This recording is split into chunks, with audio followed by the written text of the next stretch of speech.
Vitajte. V dnešnej časti zaujímavostí ku káve sa dozviete o tom, kde sa nachádzajú schody smrti a prečo sa na štadióne našli rastliny marihuany. Tak poďme na to. Umelec Bruno Catalano v Marseille na počesť získania titulu Európskeho hlavného mesta kultúry v roku 2013 vytvoril 10 bronzových sôch v životnej veľkosti, ktoré boli postavené pozdĺž nábrežia. Tieto surrealistické sochy s názvom Cestovatelia zobrazujú ľudí, ktorým chýbajú obrovské časti tiel. Tieto sochy vzbudzujú pocit, že éterická kvalita diela vzdoruje gravitácii, kontrastuje s melancholickými a existenciálnymi témami umenia. 21. marca 1976 The Who odohrali počas turné jeden z koncertov na štadióne Angels v Anaheime. S odstupom času, len pár dní pred prvým zápasom sezóny si správcovia areálu uvedomili, že časť trávy na ihrisku je extra lepkavá. Správcovia pozemku objavili asi 500 rastlín marihuany, ktoré rastú po celom poli. A hoci nie je známe, ako dlho trvalo, kým to správcovia nahlásili vedeniu štadióna, alebo či si to vôbec niektorí hráči všimli počas tréningu v poli, nakoniec sa o tom vedenie dozvedelo a po chvíli aj tlač. Dnes 26-ročný mladík Jack Andraka nebol priemerný stredoškolák. V roku 2012 vyhral Jack Andraka vo veku 15 rokov cenu Intel Isaac Gordon E. Moore v hodnote $75,000 za vynájdenie revolučného testovacieho prúžku, ktorý dokáže odhaliť skoré štádium rakoviny pankreasu. Bolestná a náhla strata blízkeho rodinného priateľa, ktorý bol pre neho ako strýko, ho podnietila začať skúmať rakovinu pankreasu. Potreboval dať zmysel celému svojmu emocionálnemu zápasu a strate. Rodinný priateľ zistil, že má rakovinu pankreasu a po 6 mesiacoch zomrel. To bol dôvod, prečo sa Jack práve do tohto výskumu pustil. Počet nehôd na cestách v štáte Uttar Pradesh neustále pribúda. Zvyšuje sa aj počet ľudí, ktorí prišli o život pri nehodách.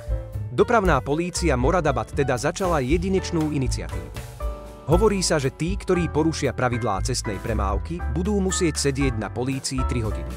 Spolu s tým im polícia premietne film o cestnej premávke a dopravných nehodách. Potom musia políciu ubezpečiť, že v budúcnosti nebudú porušovať dopravné predpisy. Až potom budú môcť vozidlo viesť. Polícia ich ešte pred odchodom upozorní o opätovnom 3-hodinovom premietaní filmu o pravidlách cestnej premávky. Islandské falologické múzeum v Reykjavíku získalo nového člena. V kolekcii sa píši sadrový odliatok vzpriameného penisu legendárneho amerického gitaristu Jimiho Hendrixa. Penis gitarového virtuóza bol predstavený po súkromnom slávnostnom odhalení začiatkom júna 2022. Hudobník a skladateľ Jimi Hendrix tragicky zomrel v roku 1970 po predávkovaní drogami vo veku iba 27 rokov. Za svoj krátky život však toho stihol veľa, vydal 3 albumy a prispel k nahrávkam niekoľkých ďalších hudobníkov. Schody smrti sú časťou kamenných schodov postavených Inkami, ktoré vedú na vrchol Huayna Picchu. Tieto schody sa vyznačujú tým, že sú strmé a ťažko sa po nich stúpa. Schody sú navyše na okraji výhľadu na útes. Napriek názvu tam však neprišiel o život žiadny turista. Po výstupe na túto časť sa dostanete na vrchol hory Huayna Picchu. Počas prehliadky hory sa turista musí držať steny oboma rukami.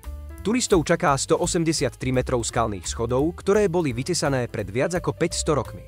Pri výstupe týmito schodmi návštevníka čaká vlhká stena a na druhej strane pád v stovkách metrov smerom k rieke Urubamba. Ak sa chystáte navštíviť Južné Nórsko, môžete si vychutnať večeru 5 metrov pod úrovňou mora. Andr v norskom Lindesnes je prvá európska a najväčšia podvodná reštaurácia na svete. Priťahujú turistov z celého sveta.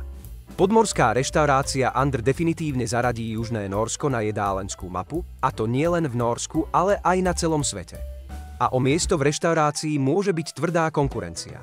Podvodná reštaurácia bola totiž ocenená 1 hviezdou vo vydaní prestížneho sprievodcu Michelin na rok 2020 aj 2021. A sme na konci tohto videa. Veríme, že sa vám video páčilo a podporíte nás lajkom a odberom. Vidíme sa pri ďalšej časti.